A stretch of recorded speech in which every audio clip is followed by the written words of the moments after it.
Hi, Chris. How are you? Good morning, Rod. I'm well. Here we are on the 18th of May in glorious sunshine. I think it looks good where you are. So we're enjoying very much spring. Are we in summer yet? Yeah, it feels like we've been in summer for weeks. I think there's drought thrown by you. We haven't had a hosepipe ban, which is normally the sign of a drought. But yeah, we get loads of water all at once, and then we get no water for a long time, and we're not very good at storing it in the interim. So no drought yet, but it does feel like it will be coming because it's incredibly dry, and one of us is trying to grow grass seed, which is the worst time to do it when there's no water coming from the sky. So yeah, I'm struggling a little bit. Yeah, that's a problem. It's sort of a flick into media a little bit, but I saw a trailer for Clarkson's Farm Season 4 this week, and there was no moisture, and his fields look completely brown, and he's not far away from you, so... He's not far away at all, but that must be last year, though, because they would have filmed it last year, I'd have thought, because normally they film it quite a long time before they air it. I don't know. Well, we can talk about it in media anyway, but yeah, it's dry and sunny, and has been for weeks.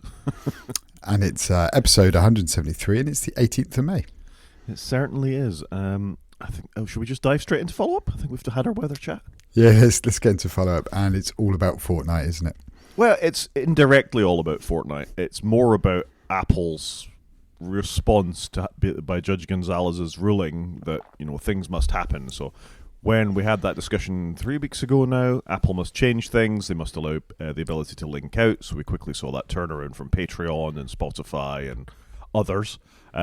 And, of course, Epic, who started all this, immediately said, right, we're going to submit Fortnite to put it back in the App Store now that the rules have changed, even though they really hadn't changed from that point of view. Is that a decent summary, I think? Yeah, I think so. I think... I don't know if you're in the same place as me, but it's annoying and frustrating in equal measures. I get why Apple are fighting, but it would have been nice for them to be the bigger person sometimes and go, right, we've heard everybody, this is what we're doing worldwide. Yes, there's going to be we advise our shareholders there's going to be a change in policy and an impact on money we're going to make, but we're going to be the bigger person in the room and live by our company values. But Apple aren't doing that, are they? They're not, and I think we'll talk about that a little bit more in the main show, okay, to be honest. But that's sort of the flavour for it. Anyway, what happened was Epic said they were going to submit this. They submitted something, and then a couple of things happened. Was it on Friday even? It came up. You said, "Hey, have you seen the ruling on text to me?" So I checked it out, and this is the first thing I saw: that Fortnite was offline on iOS around the world. So it was like not only was Apple going to make a decision, but the decision was even in marketplaces and things like that, it was offline. Yeah, which is just in the EU at the moment, isn't it? Yeah, well, just in the EU, although as we look at Brazil, I think it's very quickly going to happen in Brazil as well. But for the moment, that was Apple, it seemed, reaching into the marketplaces and actually switching it off, which I didn't think was even possible, actually. I thought the marketplaces were entirely independent entities.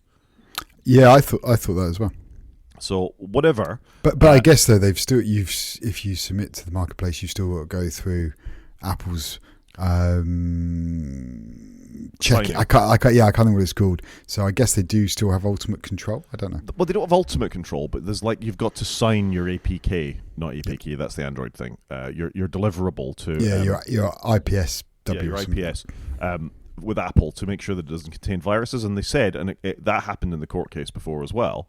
Or within the DMA ruling, that they said they were never going to interfere with that, and Riley at one point testified to say, no, that's been fine, and then they changed it, and they stopped signing a couple of things to let it happen. So once it's there, though, I didn't think it was anything to do with Apple. The submission thing to be signed then, but anyway, it seemed that Fortnite had gone offline even in marketplaces. Right, okay, that makes sense.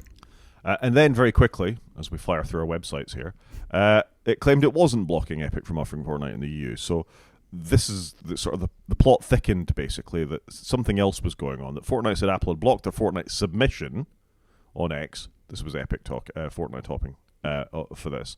But Apple said they hadn't. So it's a bit he said, she said at this point. Yeah, I wonder what happened here.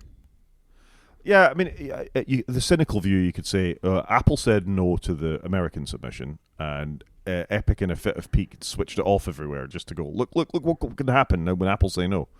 Could be, or maybe as Apple said no to the US, they inadvertently turned it off in the EU and quickly backtracked. Yeah, and then switched it back on again. I don't know what the path of events is. At some point it may come out, I guess, but It's a bit weird, really. And then the sort of final result of this is, unsurprisingly, Epic are quite litigious. Apple are quite litigious. Epic asking the court to compel Apple to reinstate Fortnite on the App Store. And then we're back to what you said a minute ago, which is this is just so childish. It is childish, but I don't really understand what leg Apple has to stand on to block Epic in the States, because I know they broke the rules once. Does that mean they're now blackballed forever? But surely they haven't got a leg anymore, because, I don't know. It's all a bit odd. Yeah, it's a bit odd. I mean, Apple are a company that seems to carry a grudge. We talked about this before. They carry a grudge for Nvidia. They've carried a grudge for others. And if you're a media person and you say something negative and you've been on the inside, then you're very quickly on the outside, it seems. Because Epic did this charging in the using outside of in-app purchase, which is where all this started years ago, and Apple ejected them for breaking the rules. And Judge Gonzalez actually said at some point, that's fine, of course, you can eject somebody for breaching your rules. That was one of the things they won in their court case. But surely, as you just said a minute ago, in the process of making money and these things being on your platform and bringing people in to play it, you'd want as many eyeballs as you can, making use of iOS devices. An M4 iPad running Fortnite would probably be incredible. You'd get better experience than you'd get on most consoles and some gaming PCs. So it'd be a real sort of exemplar of what the platform is capable of. And they're just like, nope, you broke the rules, you're out, you're forever out. I just find this whole thing really bizarre. Apple are acting really bizarre, but again, let's save that for the main show a little bit. But Agreed. It's just the most incredible story, and kind of went exactly the way I thought it would. Epic saying they were going to have Fortnite back in iOS was never a dead cert. No, it wasn't. They were speaking as if it was a dead cert. It's a bit like when you say to your kid, "Yeah, we'll look at getting the dog," and they're like, "We get a dog," and it's like, "No. We said we'd look at it." So no, I agree with you there. I think where we've ended up is sadly where I thought we would. I had hoped Fortnite would be back, and I don't even want to play Fortnite. I don't like Fortnite. My kids play it far too much. I don't even want Fortnite, but all you and I have done is spent the last 2 months talking about Fortnite. It's insane, isn't it? It is crazy. Again, the end result of all this, I think, is good. Apple should not have as much control over this thing that they do, we'll save it for the main show, because I could quite quickly get lost. No, but I think what you're saying, just to summarise, is Apple are drunk on their power. The court are getting involved to try and regulate them because they can't regulate themselves, which is what we've been talking about for a long time. And we're back to kind of where we were. Some developers can, in America, can take payments on their website with links from their app. So win there. This is a win for Spotify. It's a win for Amazon. It's a win for Patreon. But with Fortnite, it's no change. Yeah, that is absolutely a win, and not for Epic, who started all this kind of stuff. Yeah, they've started the ball rolling, but they've been blackballed, and they've ultimately lost out. Well, at the moment, yeah, and we'll see what happens with that, with the sort of power that they've got. But at the same time, these developers can even talk about the fact that you're able to pay for things somewhere else at this point is amazing. And we're going to talk about Apple's other sort of sketchy practices in a minute too, but it's a bit sad for Epic at this point, even though they've started all this process off, but there we are. Yeah. Should we move on? Let's move on. And sticking with the App Store slightly, I thought this was it's the first thing on Threads I've ever linked to. Not that I'm on Threads, but this came in via Mastodon for me.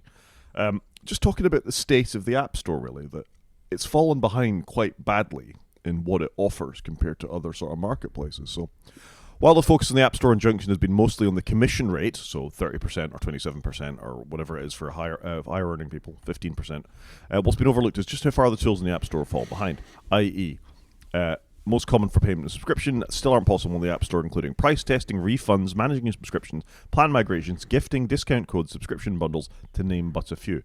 And that's absolutely right, isn't it? If a developer wants to issue a refund, they can't. They've got to go through Apple, and that can take from 24 to 48 hours for the developer to issue the refund via Apple. And customers don't believe that, because Apple put the developers at the forefront of this as being sort of the thing, and they're just the secure, safe thing behind it. A person asking for a refund is going to go, hang on, no, you're the developer, your name is all over this, what's going on? So I think this is fair enough to actually point out the limitations of the App Store, and to say nothing of search, for goodness sake.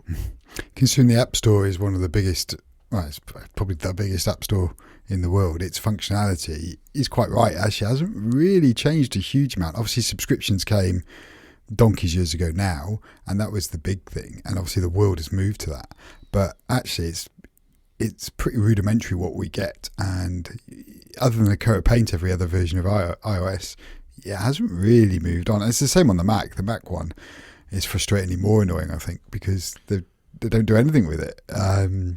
So it is a shame that Apple aren't they're spending all their time and effort on litigation rather than actually moving forwards in meaningful ways. Yeah, I mean, they could really compete with this, couldn't they? Again, as is the theme so often, because they're in a monopolistic position, they don't need to compete, and therefore they don't. So the basic bog standard App Store, which, let's face it, is just iTunes from 20 years ago, is exactly as it was, with, as you say, some prettier screenshots on it. Yeah, it hasn't, like I say, it hasn't really moved forward in a meaningful way, which is a shame. It is a shame, because you would hope they could do something interesting with a storefront. Their website looks pretty good. Fair. You know? Anyway, so I just think that's interesting to think about the state of the App Store. And as I say, let's not think about search and what you search for and what gets presented to you when you actually do it. It's interesting having a Threads link, though, just briefly on the Threads link. I never use Threads. I'm not, as you know, a big social media person, but you don't see a lot about Threads at the moment, whereas we thought it was going to be the big one to come in and eat Twitter's breakfast, lunch, dinner. I can't remember what the saying is. And it looks quite nice. I quite like the layout.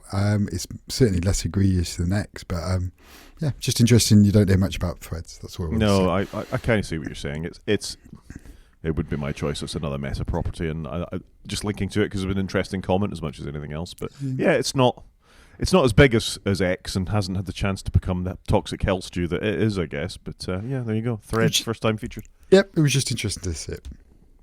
Moving on, Apple is going to unsurprisingly appeal a €500 million digital fine over the EU's silence and compliance talks. So this is about Apple saying they made changes and alterations and all the rest of it, and the EU saying nothing and then just coming out of nowhere and firing them. We don't know what's been happening in communications between Apple and the EU. I reckon they're both as bad as each other, but as Apple left it very late, EU probably didn't comment quick enough. I think they're both as bad as each other. They probably are. I think you and I are publicly stated as being more on the EU side and all this. I don't think Apple can be an easy company to deal with when it comes to this because of their opinion that all of this belongs to them, and they're doing everyone a favour by sort of only charging 30% commission and not like 100% commission on everything that they sell on their platform or they offer on their platform. So it's got to be tricky on both sides. Yep, I just wish we were in the EU so we got this stuff. Yeah, I think actually I wish we were in the EU for lots of reasons, but this is one of them. Yeah, that is fair enough. And then lastly in follow-up was just returning to sort of Apple's App Store practices. That in an EU App Store, and this is in Hungary specifically, I think if you do it in other countries in the EU, it's not that, is this warning that comes up, which is a pretty scary warning, really. And this kind of blew up in the week. Mark Warman and others talking about it as well. And this is reported on 9 to 5 Mac here. Is at the top of this, I think it's called Instacar is the name of the app in Hungary, which is you can check a vehicle's sort of tax and registration, whether it's been in a crash status is what it is. So it's a thing that looks at physical objects in the world that you then go and make use of for them. And it says, this app does not support the App Store's private and secure purchase payment system. It uses external purchases. Ooh. Which that means going to a website and putting in purchase data, which most other websites do, frankly, just as soon as you go to the App Store. So that's not that scary, but sticking it right at the top of the app is really, really bad. And I saw another story that Riley from Delta went and put in his app in Delta. This exact thing is that in his app it says this app makes use of in-app purchases, like 2 screens down within the Apple app, and in there it says this makes use of Apple in inverted commas in-app payment system. So you got to be careful making use of those, which I really appreciated. But yeah, he's giving them a taste of their own medicine, isn't he? But what's interesting on this one, if you read some of the commentary, it was saying about the alert that comes up, it's got a red triangle with an exclamation mark in it. And in Apple's own design notes, they say that is for a real severe warning. You shouldn't just use it for an information screen. But yet here they are using it in their they're not even following their own human interface guidelines. They're using it in their scare sheet, to scare you off the payment. I just think they need to calm down. I agree they need to say, look, you're leaving us. This isn't anything to do with Apple. Just be careful of where you're putting your credit card details, kind of thing. I get that they want that little disclaimer, but that's all they need, and they've just ratcheted it up just too much. Yeah, it's ridiculous, really. I mean, I presume this is a quite well-known app within Hungary. To make if you're in the market for a car, you probably know all about it. You're not going to be scared by this. You're used to it. And also, we buy things on other websites all the time. Yeah, this isn't new, is it? But I do get they just need to make sure that it's clear it's nothing to do with them. Yeah, And I understand that, but you can do that in a nice way that isn't like the world is about to end and this this is unacceptable. So I just think there's that balance to be had. yeah, it's not great. Should we do a little news? Yes, let's do a little news. Okay, unfortunately, brace yourself. We're a bit Trump heavy to begin with, unsurprisingly, but let's dive in. So there's been a lot of talk recently about moving manufacturing to the United States. Trump has been on record a number of times by saying that he wants this to happen. He wants iPhones built there. He wants computers built there. They're the greatest country in the world, and they should be able to do this kind of stuff without importing things from anywhere else. Apple, in the meantime, has had a lot of, before Trump came to power, has had a lot of criticism for only building things in China, given the economy that there is, given the attitudes that are there, given the working practices, HR requirements of staff, lots of reasons that China could be slightly problematic for them. At the same time, they're the best in the world at doing this, making small electronics components, dealing with all the environmental conditions that come along with the suppliers, and they've got really, really good at it. So they've been cautiously moving some of their production to India, and I think a little bit in Brazil as well. Is that right? It was Brazil, wasn't it? Yeah, I think it's worth just noting though, how many phones have we bought in the last 10 years as families that we've ever had to send them back, and you hear about people sending their phones back for being, badly manufactured? Not many. I've never heard of one. So No. I think, to be fair, there is a lot of credibility in how Apple are currently manufacturing, which is why they've probably been nervous and slow to deviate away from what they've done historically. Well, I've got to think making a phone is a really blue and complicated thing. It's got to be up there with car production for the amount of small components that are in it. The continual improvement that needs to go into it. It's a huge operation to put all those parts in the phone. And we featured that Wall Street Journal article from a few weeks ago about all the components that go into a phone. I would say yes, but equally I would say it's also a really mature space now, isn't it? We've been building these smartphones for the last 20-ish years that largely have a big screen, that have that form factor. And I get that the process will have changed in 20 years, but we've been doing it for a long time now, kind of like car production. So you would have thought it would have got easier in a way, and therefore would be more of a transferable skill that you could move to other places. Maybe. The thing is, all systems improve, and you look for, as a company, you look for less waste within your operation process, don't you? So you need to keep your production lines up to date. You need to automate the things that can be automated. The parts change. It's a continuously evolving process. If you make a Volvo V70 and you made that for 3 years, they pretty much come off the line at the end of it 3 years later than as when they started. Whereas if you move to a new production process with different nanometers for the processors, they move the battery around, they take the SIM card out, they do all that kind of stuff. Slightly bigger screen, higher refresh rate displays. Different materials. Different materials that were titanium this time around. That is continuous evolution of what it is you're doing. It's broadly the same thing. You're sticking a phone together. But actually, significant components within that could have changed, and the way you put them together could have changed. So I think it is, you're right, overall it's the same thing, but I think there's always efficiencies and changes to be made over the lifetime of that thing. And that's probably not straightforward or cheap for a manufacturer to do. And Chinese manufacturers are really good at this kind of stuff, and I'm sure Indian manufacturers will be just as good at this stuff eventually, but they need to get there. And all of that is to say that this movement to India is seen by Apple as a bit of a lifeline, I think, in Brazil and other countries. But Trump disagrees. So this was an article in The Guardian saying that Trump has a little problem with Tim Cook over Apple's India production. He wants all these things made in America now. But this is the thing, isn't it? Tim obviously, or Apple, think they're doing the right thing by moving to India to save on tariffs, but it's not really achieving what Trump's set out to do, is it? They're just bypassing it. So I can understand why he's got this little problem. And he's had a call, but it's going to be interesting to see where this goes, because Apple can't move this overnight. They're not going to move this for this year's iPhones that have probably already started mass production. It's also worth noting that obviously this year we had the iPhone 16e, we've got the regular iPhone 16 and the Pro, and then I was going to say the full, but come the end of the year, we're going to potentially have the 17 Air and the 17 Pro, and then the 17e is meant to follow. So at the point where Apple's going to have more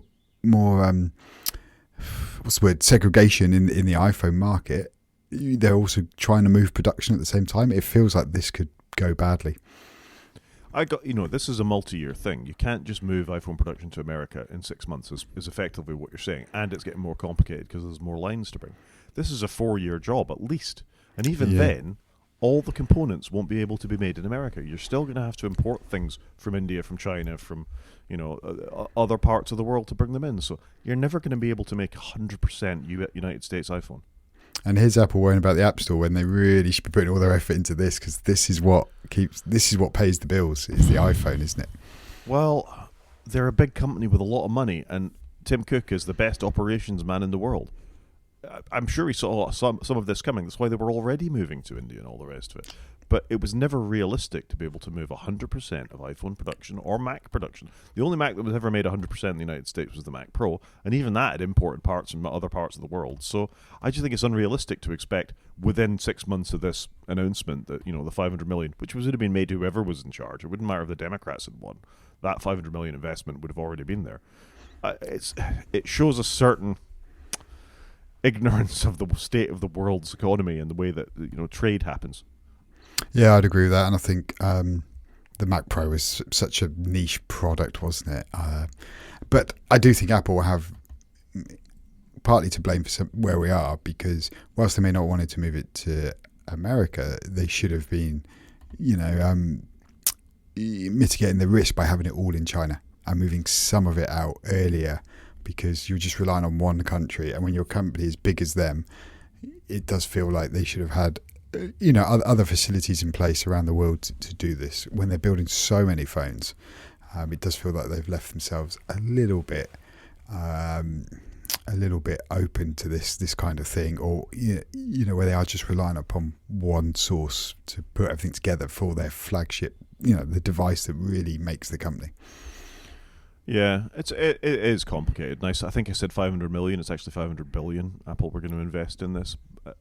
Whatever, it's going to take time. And we were talking before about one of the reasons was China's approach to state media, censorship, moving of iCloud, what it would let phones share within the country. There were lots of reasons to start looking elsewhere. And as you've just said, I think that diversification of having all your eggs in one basket effectively is never a great idea when you're as big a company as Apple and they can just squeeze the particular pipeline you're coming in and you can't make your things. They do need to diversify that across the world. Frankly, just putting them all in America is not a great idea either, given the way the government is there as at the moment. So, interesting. Yeah, and you kind of want them to do more localized production of some of their parts so that you're not shipping phones all around the world. But yeah, obviously they're working at such a scale that I probably couldn't even imagine. Yeah. Another thing that I find hard to imagine is what's happened to the head of the ICC. So this is the International Criminal Court. This could be a quite tricky story to talk about given how these things can be perceived, but just reporting it as it is. The head of the International Criminal Court, who has it's basically an arrest order on Benjamin Netanyahu as the Prime Minister of Israel, primarily for humanitarian reasons, in the sense that the ICC felt that Israel was stopping aid getting through to Gazans in trouble. And as a consequence of this arrest order on Netanyahu, Trump has put out there that the ICC can't make use of Microsoft products because they're an American company, so they're unable to access their documents, their emails, and all that kind of stuff. And somehow, the gentleman, Karim Khan, the head of the ICC, has had his bank accounts frozen. He's a United Kingdom citizen, and somehow he's had his bank accounts frozen as well. So not only have they had to move some of their operations to ProtonMail, a Swiss company, we use ProtonMail for this podcast, he's actually lost access to his accounts, and they're damaging the ability of the ICC to function, which these are the guys who looked into all sort of post-Nazi war crimes that took part in World War II and have looked at things since. So I just find this incredible that an international body like this can be sanctioned in such a way, following due process, no matter what their sort of judgment is, to sort of make this swinging attempt to control the organisation based on presumably the fair and right, just judgments that they come to is incredible. Yeah, I don't know a lot about the ICC. I know a little bit more now reading this article, but yeah, just absolutely insane. And I kind of wonder how, Microsoft have stopped them using their emails. Did they get time to get any of the data out and stuff? Like, are they in breach of agreement by just stopping it and terminating it? And it's just, I don't know. It's a really interesting article to read if anybody's got the time to go through it, because the poor guy is being victimized for doing his job, and it feels like he works for the ICC. He's trying to do the right thing. My mind is blown a little bit reading this. Atrocities in Sudan, doing things like that, and trying to stop war crimes happening, and without coming down one side or the other on the Israel-Hamas situation, Gaza situation at the moment. You want humanitarian aid to get to people, surely, no matter what side of a war. You'd want it to come to Israelis if the roles were reversed. So making those judgments to try and see what's happening with it it feels like absolutely the role of the ICC to me, and this is just incredible. That we've talked about Microsoft before and how Azure was being used by one side or the other. It's just amazing. Yeah. My mind is somewhat blown, like I say. Yeah. Moving on, let's talk about Facebook for a little bit, or Meta for a little bit. Meta has asked a judge in the United States to throw out an antitrust case mid-trial. This seems fairly extraordinary. So this is a reporting in The Verge. Meta filed a motion for judgment on an antitrust case it's currently fighting. The motion argues that the FTC has failed to provide any evidence that Meta unlawfully monopolized part of the social networking market, something the government argues it did through the acquisition of Instagram and WhatsApp. I mean, surely Meta's on slightly dodgy ground here. Feels like they were trying to monopolize the social media market. 100%, because they had all the data, didn't they, showing that people were using these apps where they were, I don't even know how they collected some of this data, but they knew that these apps were just, rapidly growing, and then just bought them. So, maybe Meta are worried. Well, Meta should be worried, because let's face it, they're under a bunch of DMA. They were fined by the DMA as well. Although I seem to remember they had one thing they did right, where they stepped back. From the EU actually approved them of. But this is interesting, isn't it? You've got Microsoft with antitrust stuff going on. You've got Meta with antitrust stuff going on. You've got early days of Apple with the Department of Justice investigating them as well. And all these companies we know have given money towards the current United States government. Is it going to go their way, even though Zuckerberg and Cook and Jeff Bezos and others have thrown the money this way? I'm sure part of what Meta and others were hoping is a lot of these antitrust cases would go away once the Department of Justice might view them more favourably given commands from above. But these last couple of stories about Trump being unhappy about Apple's position in India and this kind of thing make me think maybe that money's not working so well. I can concur with that. I think it's interesting, isn't it, how the big tech companies, they're all going through this. They've all got too big. They've all got their fingers in too many pies.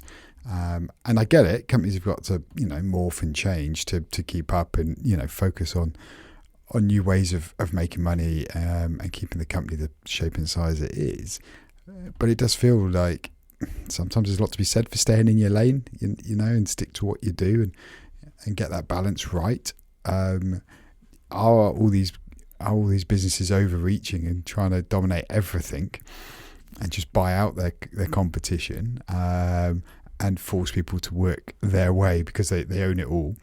It does feel like, the company's getting too big, and I don't know, where are we going to end up? Are we going to end up with companies not growing like this again? Is this like the golden era of the biggest companies? Well, we've probably had the golden era, and actually they're all going to get either split up, or they're going to be really governed on what they're allowed to do and not to do because they can't mediate themselves.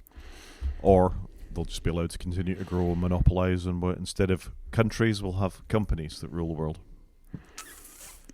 We, to a degree, already have that. I don't know. And I'm reading a book about Meta at the moment from about 10 years ago about it not being a great place to work. And it is super interesting seeing the inside of, assuming that the story is correct, seeing some of the inside of how it functions. It's a company I'm happy I'm not associated with. Fair enough. A company I'm increasingly happy I'm not as associated with is Microsoft.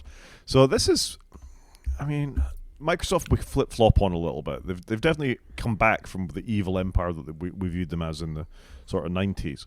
They certainly became a lot more friendly to lots of things, went a lot more open source. We're supporting things like Linux, Windows subsystem for Linux, doing all the right things. It seemed on the surface, at least, while in the meantime being same Microsoft as ever they were. But I thought this was an interesting couple of stories. The first of which is a report on the Register, is that Microsoft is going to pull the plug on Bing's search APIs. So lots of things make use of Bing's search APIs. For example, DuckDuckGo is based on Bing. But the reason that they're doing this is because of the move to AI and LLMs. So they don't feel they need to offer the search in the same way they do. Which, is this the death knell for search engines? Will Google and everything go away because they will be replaced by OpenAI and Copilot and others? It's interesting to think about that. Is this just the first sign that this kind of thing is going to happen? But this is probably going to affect quite a few companies. It's not out of the blue. This was reported on before. I just think that's the first time I've come across it as being an explicit thing.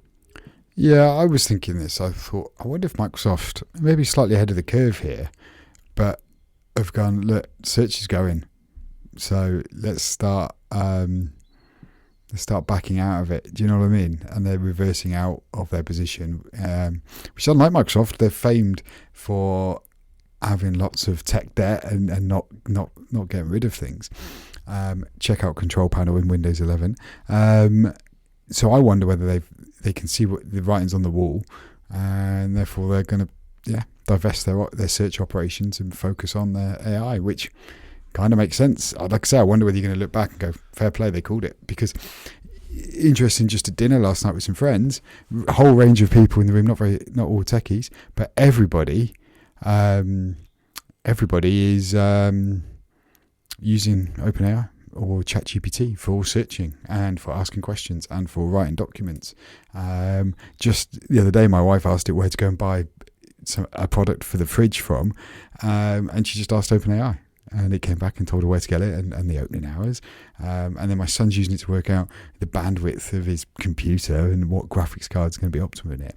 It's really interesting. I think the world is moving here, and I reckon they've called it early. Or nobody was using their APIs and they're just shutting it down.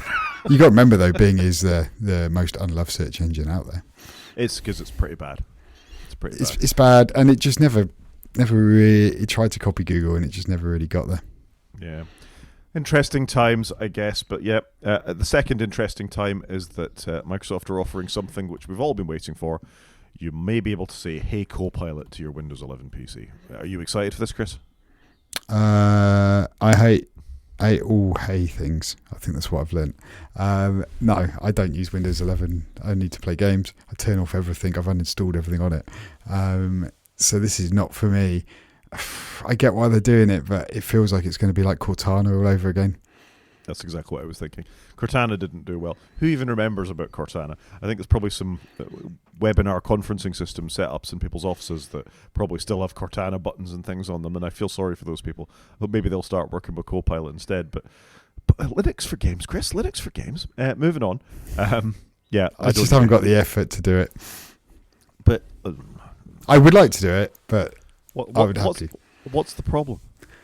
I just haven't even looked at it. I need to install battle.net and I need to install Steam. And yeah, you have to do that on Windows anyway. I know, but I've already got it all set up on Windows, so I don't have to do it, I think. This is how they're winning, Chris. That you're just happy to. I know, I'm a sheep. They're spoon feeding you. You know, for years I've been the Apple sheeple, but come on now. I know, I'm a bad person. Let's talk about something fun. Sony have released their new WH-1000XM6, great snappy name, headphones, which are an evolution of the headphones I'm wearing right now and the headphones you're wearing right now. I'm mixed on this because I love my headphones. I don't wear them as much as I used to because I've got these little shocks things that I'm holding up for those viewers. These bone conduction headphones, who knew? Fantastic tech, I love it. So I was a little sad to see these come out because I don't have. I've got the current headphones. I love them. I've got the 5s. I think you've got the 3s, 2s, 4s, 2s. They're fantastic headphones, Sony. And so when these came out, I was like, oh, don't make me go and buy more headphones. I don't need to spend any money. And that's where I came into the article. And then I watched MKBHD's review. And fair play, it looks like Sony's done a good job. Yeah, so mine are a few generations old now, so I really quite fancy these new ones. And basically the reviews are everything is better. And the issues they had with the XM5s, like them not folding so well and all the rest of it, they've resolved a lot of that. The case is smaller. The case looks really cool. It's got a magnetic loop on it. The noise cancelling's better. It's got more microphones. I watched Marquez's review as well. And when he did the testing the microphones to camera thing, I thought the new ones sounded fantastic with 12 beamforming microphones on them. Yeah, I must confess I don't use the mics very often, but if you scroll down it does show them under the battery life segment being folded up. So these headphones look great. I mean, Sony have done a really good job with them. I must confess the app is a bit rubbish, and it looks like one app they've built and then tried to. It's not iOS native, I think is what I'm trying to say. But these look great, and they've changed the power button and things because it is a bit fiddly with the power button and stuff. I think these look fantastic. I do worry in that picture there that you were showing. I worry about the durability. That's my only concern of the folding bit. I could be wrong. Mine don't fold at all. You can put the cup sideways, chuck them in your bag, but they are not small headphones to carry around, which is probably why I don't use them as much. And I take my shocks everywhere. But they are fantastic headphones. I think these are worth waiting though, and wait until there's a sale on, because you'll be able to pick them up cheaper. Yeah, I think that's fair. At the same time, you need to jump in at some point. I bought these at full price when they were new and they came out as the XM2s. I'll try and show for the camera how small the box is for my headphones because I don't want to take them off while I'm podcasting. But I bought them in 2018, 2019, I think. Certainly pre-COVID. So they've been in and out bags, they've gone around the world, they've been folded repeatedly, and nothing is wrong with them. Yeah, maybe they're going to be good. And to be fair to Sony, they normally make pretty good hardware. So I'm really pleased with these, and I'm going to keep my eyes open. There was an offer on, I noticed this week, that you could get them with a free Bluetooth speaker. They're, I think, 399 quid in the UK, so they're a little bit more expensive. That is the only criticism they've received. They're a little more pricey than the outgoing model. But that is the pattern. If you look at Sony headphones, that the outgoing model is significantly cheaper than the incoming one. And fair play Sony. I don't mind the app. I go in, I set it up once, and it's done. You can control everything else from the headphones once you're on there. So, yeah, I'm giving these the side eye at the moment. They do look good, and for me, they've kept the nice blue colour. They're available in white and black.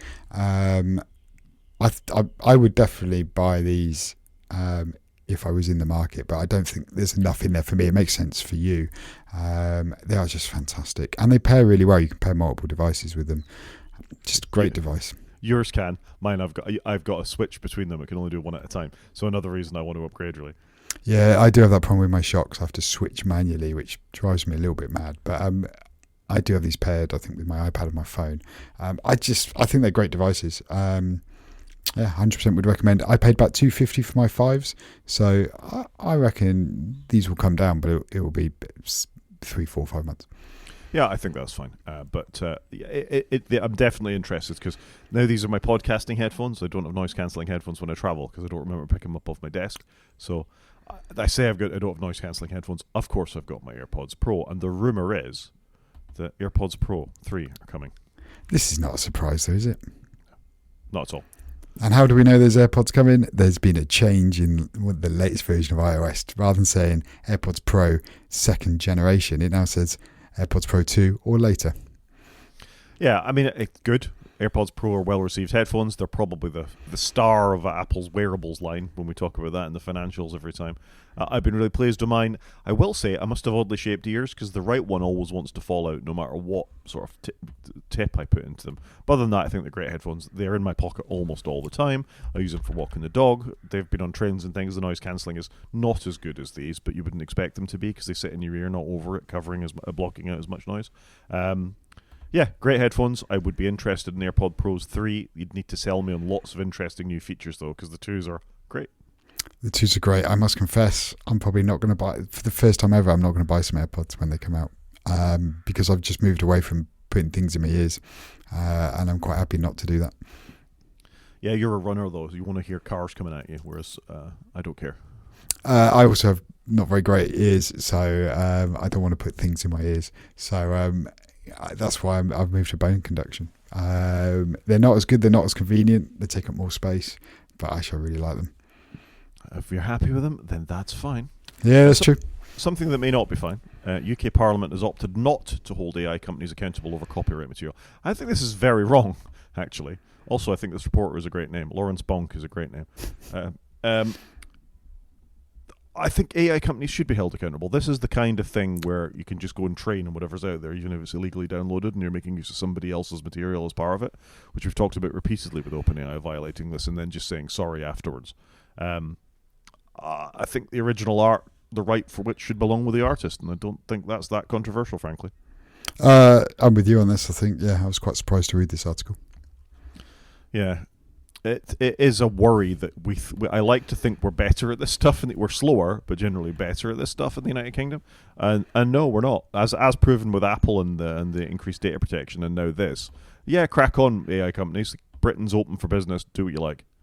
And that's probably where they've ended up, isn't it? We're behind, so crack on. But it's just the title. Parliament's opts not to hold AI companies accountable over copyright. Like, it sums it up beautifully, but it's not the right thing, is it, at all? Yeah, this is a Welsh MP, Chris Bryant. He's the MP for Rhondda, who's now Data Protection Minister. Said he recognises this could feel like an apocalyptic moment for creative industries, but he thinks that the Transparency Amendment requires changes in the round and not just piecemeal. What does that even mean? Yeah, that's just words, isn't it? Yeah, it's a very political answer. So I don't think this is a great piece of law, as some of our laws haven't been recently. This stealing from artists isn't right. And completely agree with you. I guess we are where we are, but it's worth reporting on. Yeah, I think you and I are aligned on this. If somebody's made something, another company shouldn't have free reign to use it. Yeah, if you and I went and downloaded a movie, that's not legal, so... I completely agree with you. Or if all the AI companies downloaded all the movies and all the books and everybody's art, it's not legal, is it? They're using other people's material to influence their engines, and then they're charging a fee. It's bonkers. You wouldn't steal a car, the way those adverts used to go. Agreed. Something I quite like the look of, but feels a bit iOS-y, is Google this week announced their move to their new design language. It's called Material 3. It's an expressive evolution of Android's design. I don't know if you watched any of the videos on this. There's links to it in the show notes, obviously, and the Ars Technica link that we're talking about now. It's quite a nice sort of bold design. I quite like it. I quite like it. It's nice to see him, having this nice design language, because historically Android wasn't considered that design oriented, but this looks fantastic. They've done a great job with it. I think it looks kind of cool, and I think it's going to be interesting to compare this to whatever Apple release on the 9th of June, which is 3 weeks out. It's going to be interesting to see, does Apple lean into what they're doing, or are they going in a different way? But the video you're playing is quite cool. It's a great little video, and it reminds me of when Apple introduced iOS 7, that kind of snapshot of all the things that changed.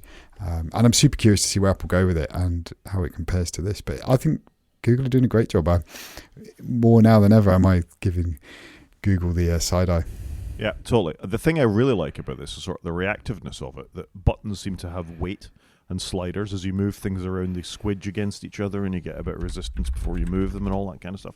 It's really quite thoughtful design. So, I quite like the look of this, I got to say. Yeah, no, it does look cool. Like I say, I've never been as Android curious as I am today.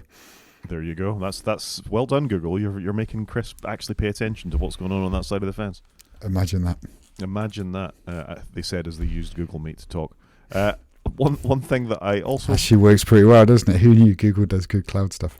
Well, who knew Google's good? I mean, it's a shame. We should probably find some EU alternatives, but at the moment this is working. Moving on. Sticking with Ars Technica and Google.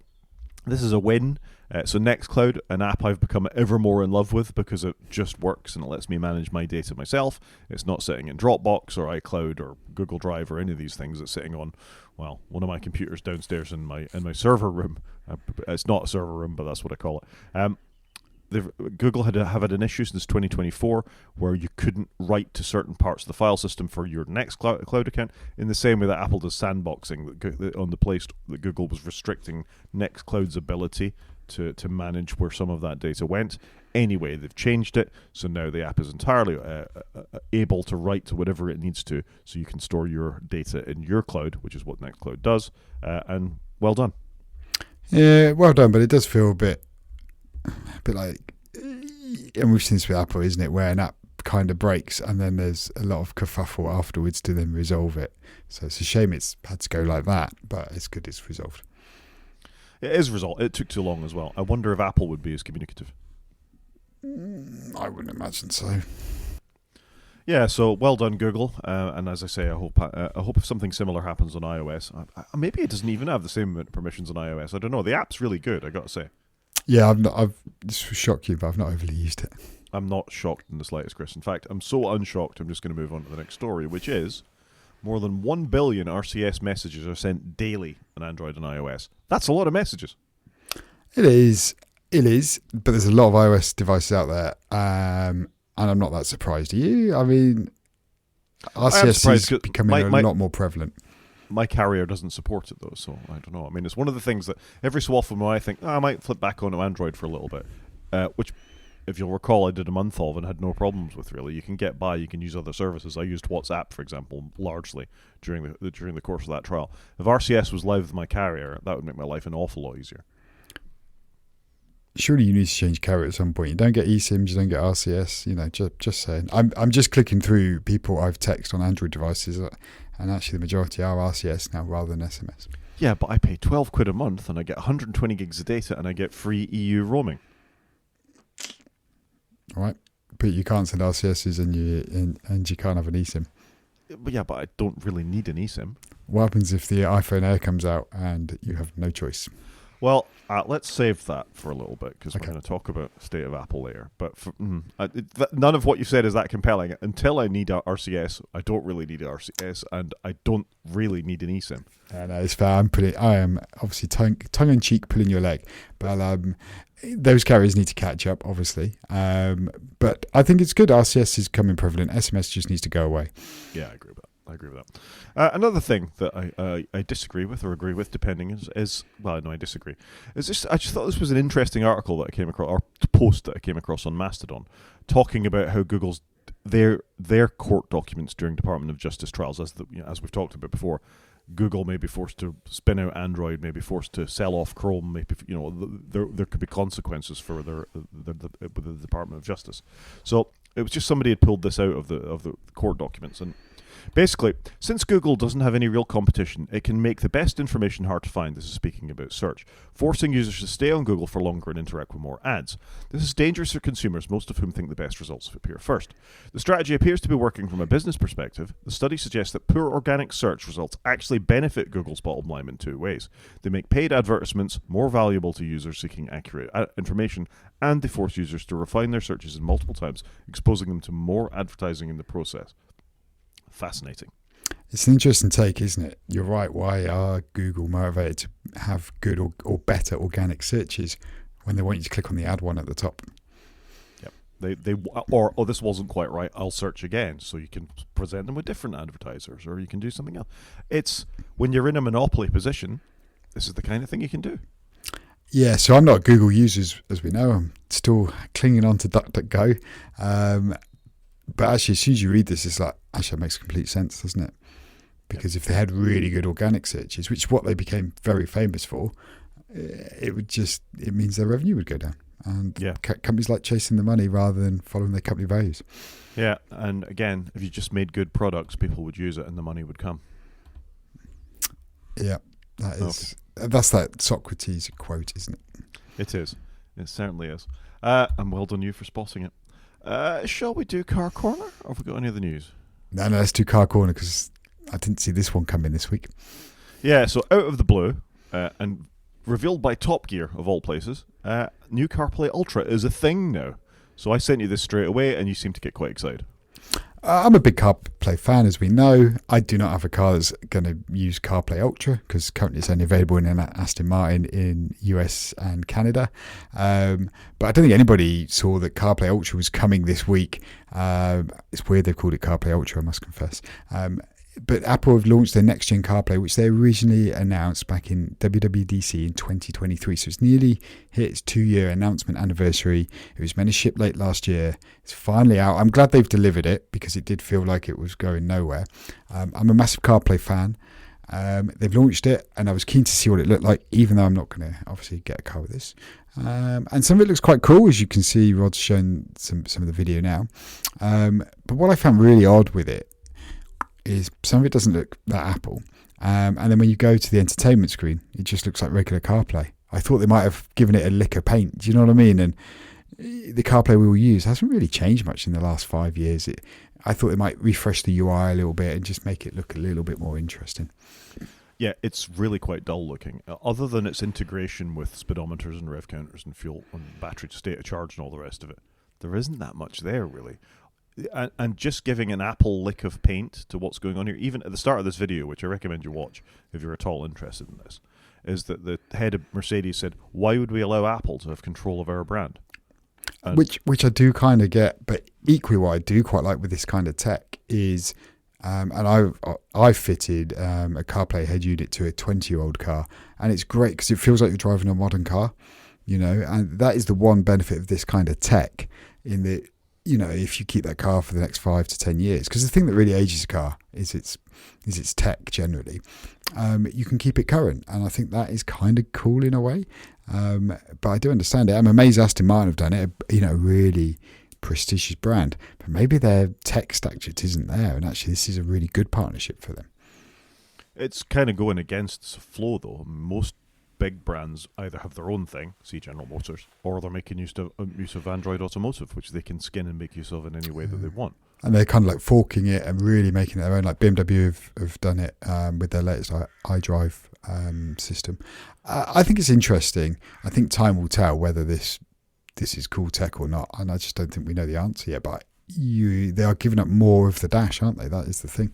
Yeah, and my suspicion is the automakers were happy when it was just as you've described it for your second-hand, your car's head unit, where you get your maps on there, you get your entertainment on there, and all the rest of it. But it's not changing the overall look of the car, of the dials, of the speedo. You can't think Ferrari are just going to want some generic Apple-looking thing as part of their brand.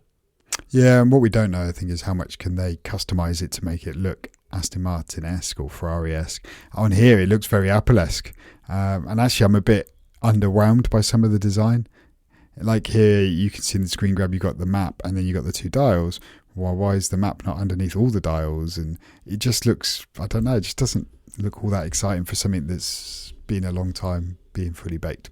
Yeah, you're not alone with that. So Quinn Nelson from Snazzy Labs also says, CarPlay Ultra, terrible name, looks like garbage. Some of the worst tap targets I've ever seen in any car ever. Like, what is this list? 3 2x2 buttons. So can you click on the left image? Yeah. There you go. That's just CarPlay, isn't it? It's just CarPlay. With ridiculous tap targets. Yeah. And then, we do not want or need Swift UI in the car. Fair. This is just wretched. I'm kind of with him. That screen just looks odd there, but I don't know. I think it needs to bed down. There's going to be updates. It's just weird they've shipped it with no real commotion and didn't really announce it was coming. And I don't know, I just find it all a bit odd, the whole launch of it. Maybe it's not what they wanted and they're doing a bit I suspect what they thought was going to happen is every automotive manufacturer was going to get behind them and they were going to have a big splash. And what you're getting is people like Mercedes going, absolutely not. And you're getting General Motors going, absolutely not. Which isn't to say there's no one. I mean, Land Rover, Lincoln, Audi, Volvo, Honda, Nissan, Ford, Porsche, Jaguar, Acura, Polestar, Infiniti and Renault have all said that they'll do it. That's quite a list. It is quite a list. But, I mean, there's some big names missing off here. Where's Volkswagen? There is. And yeah, Volkswagen aren't exactly famed for their amazing in-car tech right now. They had a few missteps, didn't they, with their ID line. There's a lot missing, but are we going to reach a point 5 years from now where Apple stand up on stage and go, 90% of all cars sold in the last year have got CarPlay Ultra in it because it's the best? So you just, is it going to end up that way? Is it the long game? So I'm skeptically curious to see what's going to happen. Skeptically curious. I think that's a good place to leave that. Should we do some media? Yeah, let's do it. So first up, we talked about Long Way Home last week. You'd seen the first episode. I hadn't. I've now seen the first 2 episodes as well. Yeah, it's great, isn't it? It's really cool. I've seen them all. I think we're up to the third one. It's really good. It's very humble TV. It's really nice to watch. Just seeing parts of the world. I love it. I think it could be a bit longer. They seem to whiz through countries. I think they could have stretched it out, and it would have been good in a way to have a longer planning episode, because they didn't really detail how they planned the trip. And I'd like to know how much do they line up and how much is just circumstance. I'm curious about that. And it's kind of the same with Top Gear. How much did they plan before they did a road trip and how much was circumstance? It's funny you saying that. I read the Guardian review of Long Way Home and they said there's too much faffing about, at the start. They spend too long planning it. They spend too long That's the problem with this show. It's just a bit slow. I'm all right. I'm all right with all of it. I think it's really well done. I just all right. Well, maybe do a bonus one at the end of if you want to see how we plan it and how we did it and the 2 months that happened. But this is a show that was filmed last June and is obviously being aired now. Yeah, I really enjoyed it. It's right back in the spirit of it, and it's so bad. It actually, I was looking at motorbikes again yesterday because I want to go and do another road trip. So yeah, it's probably bad for me. I'd love to do one in my car. It's just motivated me. I think you should do something in my car. No, the bike trip is it's for my youth. It was one of the best things I ever did. Yeah, but I'm a car guy. I want to go in my car. Yeah, but the point is you're out in the fresh air and you smell your environment. And you really just open the window. Country. It's different. Anyway, I've got a sunroof. Should we move on? I'm lost for words. Let's talk about Taskmaster instead. Are you keeping up with this season of Taskmaster, season 19? Sadly not. We've watched a couple of them. I think I've missed episode 3 thus far, but it's one I need to schedule with my kids, whereas Long Way Home is I'm watching on my own, so it's a bit easier. This, I think, is Taskmaster back at its strongest. This has been the strongest start to a season in 5 or 6 years. Not that the last season wasn't great, but all the previous ones were good. But this is absolutely terrific television. I have laughed out loud at every single episode so far. Yeah, I think I said the other week my son was chuckling away to himself while he watched it. So we will be watching it. We're just a little behind. Yep. Have you caught up with Murderbot, new on Apple TV? No, I haven't started another one. I'm a bit annoyed with Apple because they bring everything out on a Friday. And I've had Long Way Home, the John Hamm Neighbours thing, and then now Murderbot's entered the mix, which has annoyed me a little bit because I wish they'd stagger their launching in a week, because why does it all have to be on a Friday? You get 3 or 4 shows on a Friday, whereas I've got 7 days in a week. So this is on the list. I will give it a go. So I have watched the first 2 episodes. Alexander Skarsgård plays a security bot who becomes self-aware, and he's tasked with looking after some colonists or researchers on a planet and everything that happens. And it's quite good. I got to say, they're only 30-minute episodes. They're worth a chuckle. Pretty good. Quite enjoying Murderbot so far. I like the sound of the shorter episodes, actually. That makes that a bit more fit. I can fit that in. Yeah. It's funny. I mean, the sort of, while he's meant to be protecting these people, instead, he suddenly gets access to soaps and things like that. So what he's doing, instead of doing his job properly, is watching the soaps that are ongoing on his thing. And that's what sort of his appreciation of humans kind of comes from. So, yeah, it's a good show. I think it's worth a watch. Okay, I'll give it a go. And this guy, Alexander Skarsgård, he was in Succession, I believe, if I got that right. He played the guy who ended up buying the media empire. Okay. So, son of Bill Skarsgård, who has been in Marvel films and in ABBA and in Chernobyl and others, and there is another brother, Skarsgård, as well. And I think there's a third Skarsgård that isn't related, but there's a bit of a Skarsgård empire. Dynasty, you might say. You might say. Is he really called Bill, the dad? Yeah. Okay. I don't know why I thought he had a different name. Am I thinking Stellan? He's Stellan Skarsgård. Stellan. That's You're it, right. Stellan. Yeah. Sorry. Stellan. He's Bill in ABBA, the ABBA film. That's he's been in everything, hasn't he? He was like in Ronin, and he's just been in so many films. Yeah, he's a great actor, and his sons are great actors too. Yeah, I was impressed with him in Succession. I thought he played a very odd character in Succession. So one of them is in the horror film It. He plays the clown in It. I'm not ever going to watch that. That's something you have watched, though, presumably? No, I'm not. I don't do horror. No, this is something you've watched, presumably. I haven't watched this, but I just thought I'd raise it here. In that it just looked interesting. Death President Now is an Apple film that's just come out. Again, like on Friday, I think it was. And it's a documentary about a deaf university. Many years ago, they were trying to appoint a president for the university that wasn't deaf and wasn't necessarily aligned with deaf people. And it's just quite interesting. It's just something I've never heard about. It's back. I think it was back in the 80s, and there was massive riots about it and things because the deaf community of this university wanted a president that was deaf to be aligned with them. And I'm going to go and watch this at some point when I get a couple of hours. I just thought it looked really interesting, and it's real life, and I've never heard about it. No, I never heard about it either. I actually thought it was a film. So the fact that it's a documentary I found slightly surprising. So yeah, it looks interesting. Yeah, it just looked quite interesting and appealed to me. So I just thought I'd mention it here as something maybe to keep an eye out for. Yeah. Games? Yes. Quick PSA, I haven't played any games.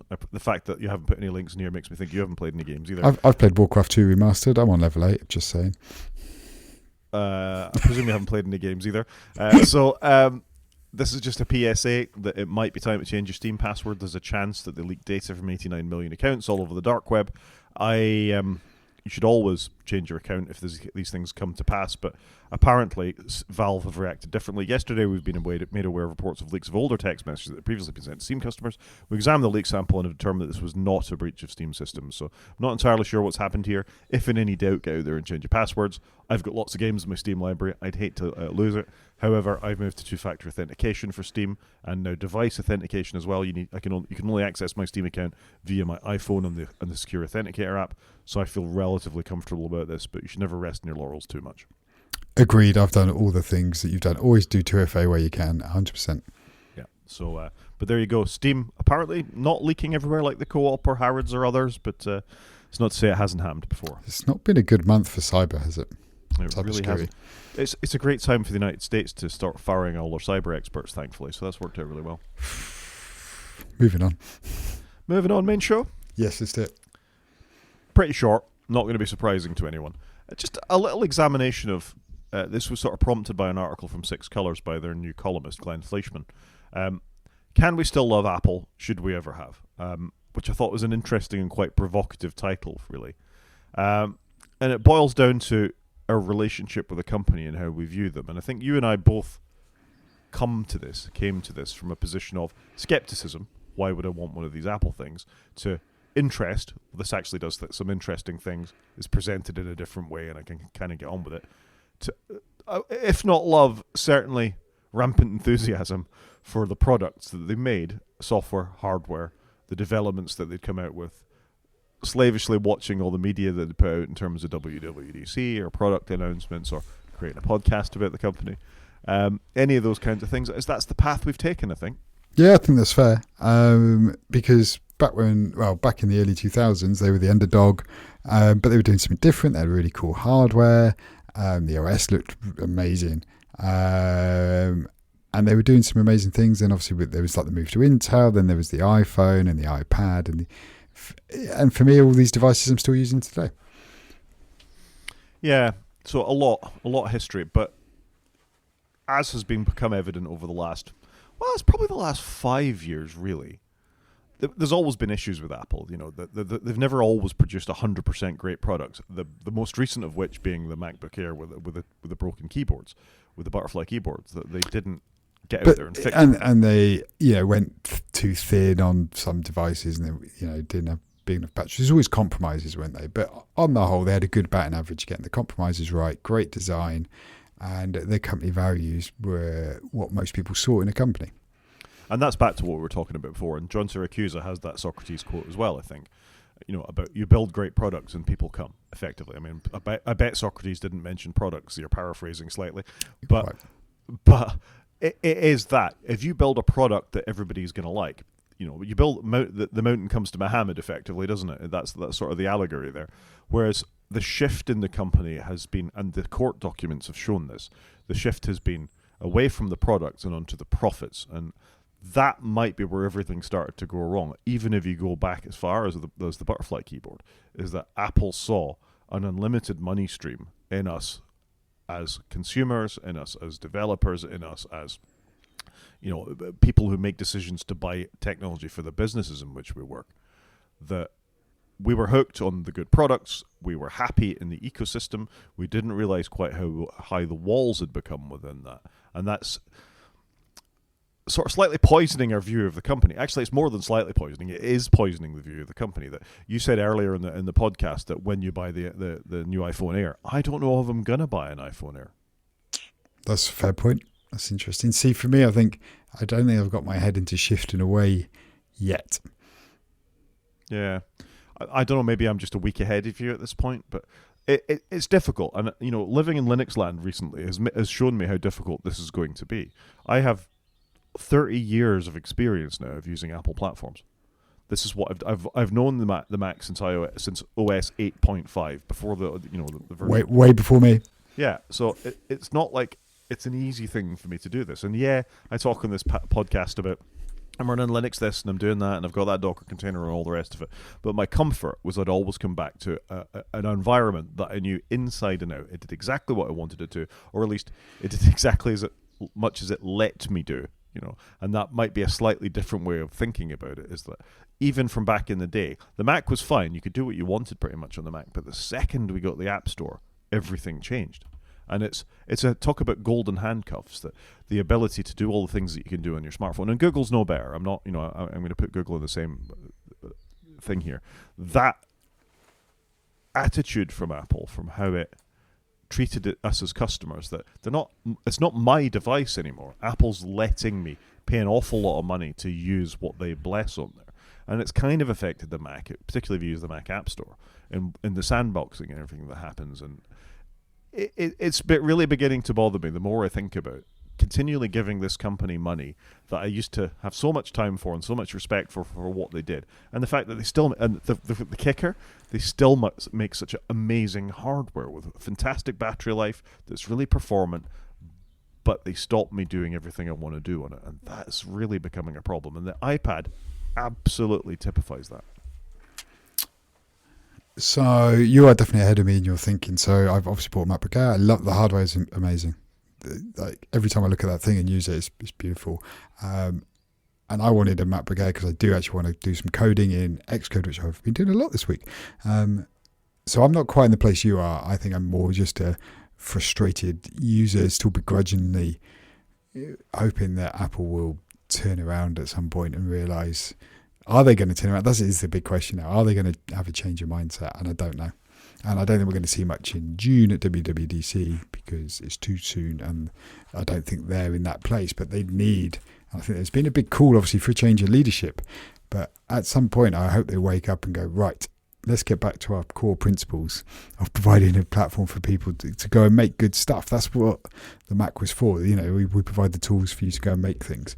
And they've gone away from that. So I'm not where you are, but I understand exactly where you are. And it is incredibly frustrating. But then is Google any better, as we've just seen, when we talk about them, serving up worse search results to drive you clicking on their links. So I don't know what the best options are at the moment. No, Google is no better, and that's the slightly frustrating thing. And that's why people say it's a duopoly. It totally is a duopoly. From a smartphone point of view, I think we've got options when it comes to our computers and the software we can choose to run on them, thankfully. And I know the open source bug is getting me. And it is harder. This is it. I can't recommend everybody goes and just sticks Linux on the computer. But I think it's got to be worth the effort for lots of people to stop just, with a fish hook is in your mouth. I'm going to make a disgusting reference here, and I apologize, kids. If you're listening to this, turn this off now. If somebody's always pissing in your face, eventually you need to turn your head. And frankly, that's the way I feel both Google and Apple are treating us at the moment. Is that they're just there and they're going, you're just going to have this, aren't you? You're just going to put up with it. You're just going to keep giving us the money. You're not going to think very hard about it because that one sticky thing, it's a game. It's an app you've got to use. You use Photoshop or whatever it is. Instead of relearning how to do something else and actually going through a little bit of pain for longer term gain and making use of the open source alternative that we've got in terms of computers, we're just going to take it. I've made the decision. I'm going to use this laptop. The battery's nowhere near as good. The fans come on. But at the same time, I've got at least every piece of software in it is under my control and I know what's happening with the data. I've still got to use some bloody Microsoft products and all the rest of it because I'll log on to their website to get my email. But it's a price I'm willing to pay at this point. Is I am hurting myself for the benefit of what I think will be ultimately a better goal. And it upsets me because I have been such a flag bearer for the company for such a long time. Yeah, and it's hard to back a company that you don't believe in their values anymore, especially when you came to them because they seem to have good values and morals, and they've gone so far from that.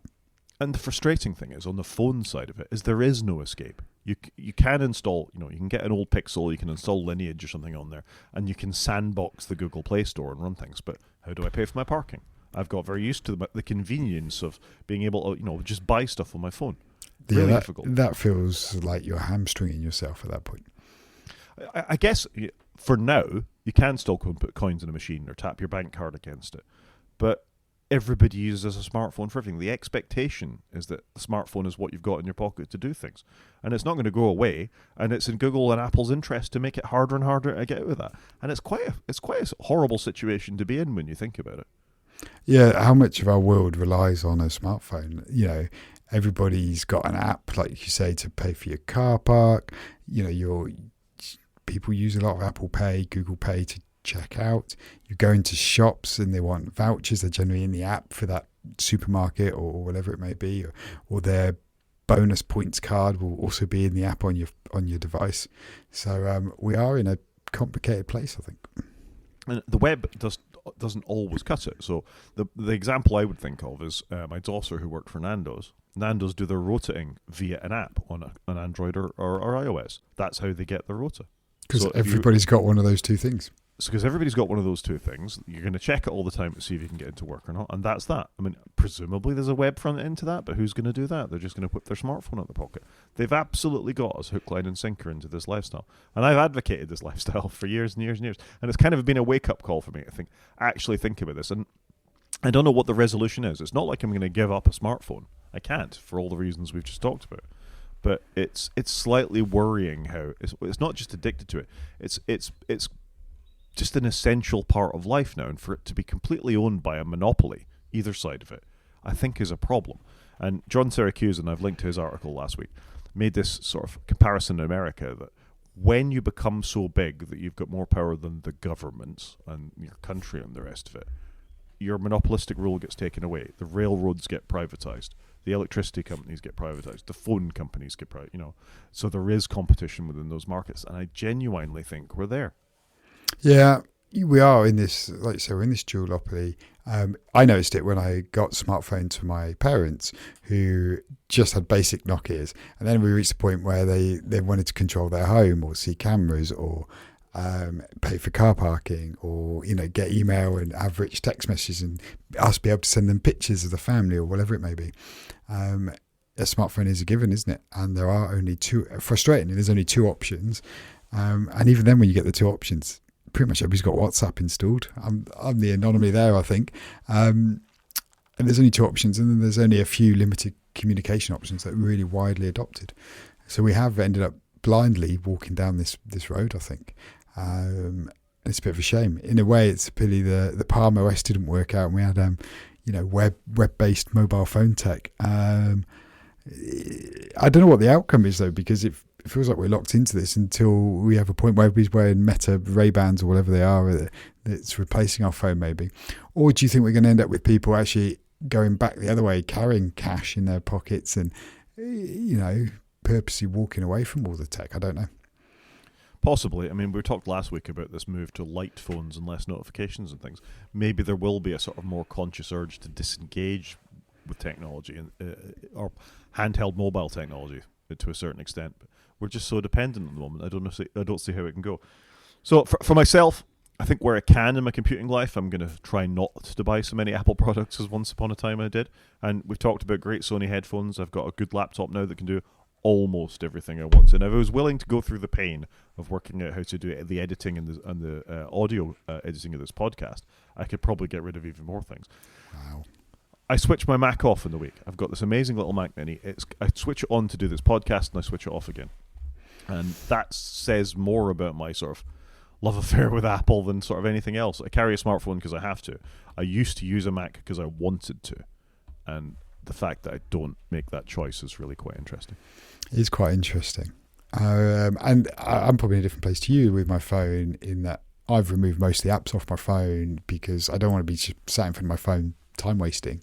But I've stayed very much in the Apple ecosystem because I want to build apps for it. I've always wanted to publish an app, and I've got a work opportunity that's allowing me to do that now. So I'm trying to follow that thing because it's just something I've always wanted to do. Should I be doing it on Apple or should I have gone to Android? I don't know. But I've already got the head start on the Apple side because I understand some of it. And I'm trying to pick my battles a little bit at the moment. But the way they're treating their developers, it's got, if at that point you're a consumer and a developer. Yep. And we see the rage, and I use that word deliberately, in the developer market for the way that they're being treated by Apple.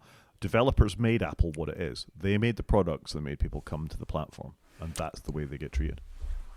We used to come for the good Mac apps, didn't we? And now they're just not there. That was it. It was people came to the Mac to use Final Cut Pro. People came to the Mac to use the best implementation of Photoshop or whatever it was. Pick your poison. Graphic designers used Macs and wore turtlenecks. That was always the perception of them, because it worked so much better on the platforms, because the apps had thought and they followed the design guidelines and all the rest of it. I don't think that's the case. And I genuinely think that's the reason that the Vision Pro is failing, is because the developers weren't there. If there were amazing apps for that very expensive device, people would buy it and use it. But the apps aren't there. The iPad is the same. There are apps for it, but largely it's a very good web tablet with a great battery that you can watch iPlayer on effectively, and I don't mean to diminish it. Of course, there's Word and stuff on that, but then you're adding it, and effectively what you're turning it into is a slightly rubbish Mac because you put a keyboard on there without the ability to multitask or have things run in the background and all the rest of it. And that sort of deliberate crippling of the device, plus why build a great app if Apple can just knock it back? And quite often do just knock it back. If you spend all your time building this app and you put one thing into it that Apple find a little bit controversial, they won't let it in the App Store. And you'll have wasted a load of time. Now, in your case, that's probably not going to be the thing, but... That's not going to be the end of the world, even if that was the case. And I'm just trying to code a game. I'm not even making anything controversial. But it would be frustrating. But for me, I want the challenge of learning. Can I do it? Can I get an app to a position where I can launch it? But it is. I don't know. We're in a weird place, aren't we, at the moment? We are in a very weird fork in the road, and I don't think we're the only ones there. No, I'm sure we're not. And what the result of this is, I don't know. I mean, if Apple come out at WWDC and say, right, everything's changed, we're going to throw the chessboard up in the air and everything's great, will I immediately come back to the company, all with love in my eyes for the company again? I don't know. I think they've got to come a little bit further. They're burning me. And I'm not turning to Microsoft because they're worse. And that's one of the arguments for always being on the Apple side of the fence is Microsoft were always worse. And I think they're still just as bad, but I think they're just, I think they're as bad as each other at this point. Apple are behaving... They probably are as bad as each other. Yeah. Apple are behaving as a monopolistic company in the same way that Microsoft did and do. And that's the end of it. And at the end of the day, capitalists got a capitalist, There's to a point, how much money does any one company need? Or one man meat, but there we go. Right, I think that we've both made our feelings felt clear about that. I think we've talked about it enough, but I think it's worth mentioning explicitly kind of where we are with them. Yeah, no, I think that's fair. But I think there's a lot of people at this place. I was talking to somebody yesterday who's not a tech person, but he's elected to carry money and stop using it and not use as much on his phone, and where he can not use the phone unless he has to. Yeah, it's interesting. What will the future bring us? I don't know. World peace. Yeah. One thing it will bring us prior to WWDC is improved accessibility, so we won't go into this in any great detail at all. But as last year and the year before, Apple drop a bunch of stuff to help out people who have issues with accessing the devices prior to WWDC, and we're getting the same this time. Of note, accessibility nutrition labels, so highlighting features within apps and games on the App Store. I think that's a good thing. The magnifier app on the Mac, there was an advert for this that I saw that they put out on YouTube. So if you've got your phone in continuity mode, you can connect that to your Mac and you're able to straighten up the screen or change the color of the text so you can see it better. Vehicle motion cues expanding to Mac. So if you're in a vehicle, you'll get the same vehicle motion cues. This blows my mind because I can't even look at anything when I'm a passenger in a car. So the fact somebody wants to sit on their Mac and use it blows my mind. But I kind of get it because I'm probably in the minority here. Applies to trains too, of course, airplanes. Okay, yeah, I hadn't really thought about that. Yeah. New accessibility reader, live captions coming to Apple Watch, enhanced zoom on Apple Vision Pro. 3 people will enjoy that. Braille access will turn the iPhone, iPad, and Apple Vision Pro into a full-featured Braille note taker. That's pretty cool. I presume you need a specialized keyboard for that. It's quite cool. Yeah. Personal voice will come faster and easier to use. I don't think that product's sweeping the world, but there we go. And CarPlay will support a large text option. So, yeah, solid updates. And something Apple's always done really well is accessibility, to be fair to them. So I'm glad they've kept that value. But can we get back to all their values, please? In link to what we've just been talking about, this is really good that they do so much for accessibility. Exactly that. Let's go back to the company you were about 2007, please. Or just before the iPhone came out. I deliberately picked that date. And we'd just gone to Intel. Those were crazy days. Those were the days. Get off my lawn, you kids. Shall we do App of the Week? Go for it. Very simple. I've talked before about I'm beginning to use a lot of Docker on things. Docker is it's not a virtualization technology, but it's an ability to run little containers with very dedicated things in them consistently across platforms. Occasionally I want to control them on my phone. The app I use to control my computer is called Portainer. It's sort of a visual way of looking at your containers. Harbor is a means of actually accessing that on your phone, so I can start and stop and see what the status of my containers are at all times. A decent size on my screen, because you use your phone for everything, right? And Harbor cost me $2.99 in the App Store. Works really well. Exactly what I needed. Very simple. Big fan. Harbor. This is somebody that keeps giving Docker the side eye, so I need to actually get on and use Docker, and maybe this is something that I can do as part of that. Start with Portainer. Docker's really easy to get up and running, and maybe we can talk about that one week if you want. If you want an idiot's guide to Docker from an idiot, then I'm quite happy to do that. Maybe that's something we can do if there's a slow news week and Apple have sorted out all their litigation. Yeah, let's do that. Thing of the week. Thing of the week. So for me, because I've been coding all week, I've coded every day this week. And all I'm trying to do, even if I just spend 10 minutes, just move what I'm trying to do with my app along in a basic way. But I've been using Stack Overflow a lot, and I've forgotten how much I used to love Stack Overflow, because it's kind of like Google, but for coding.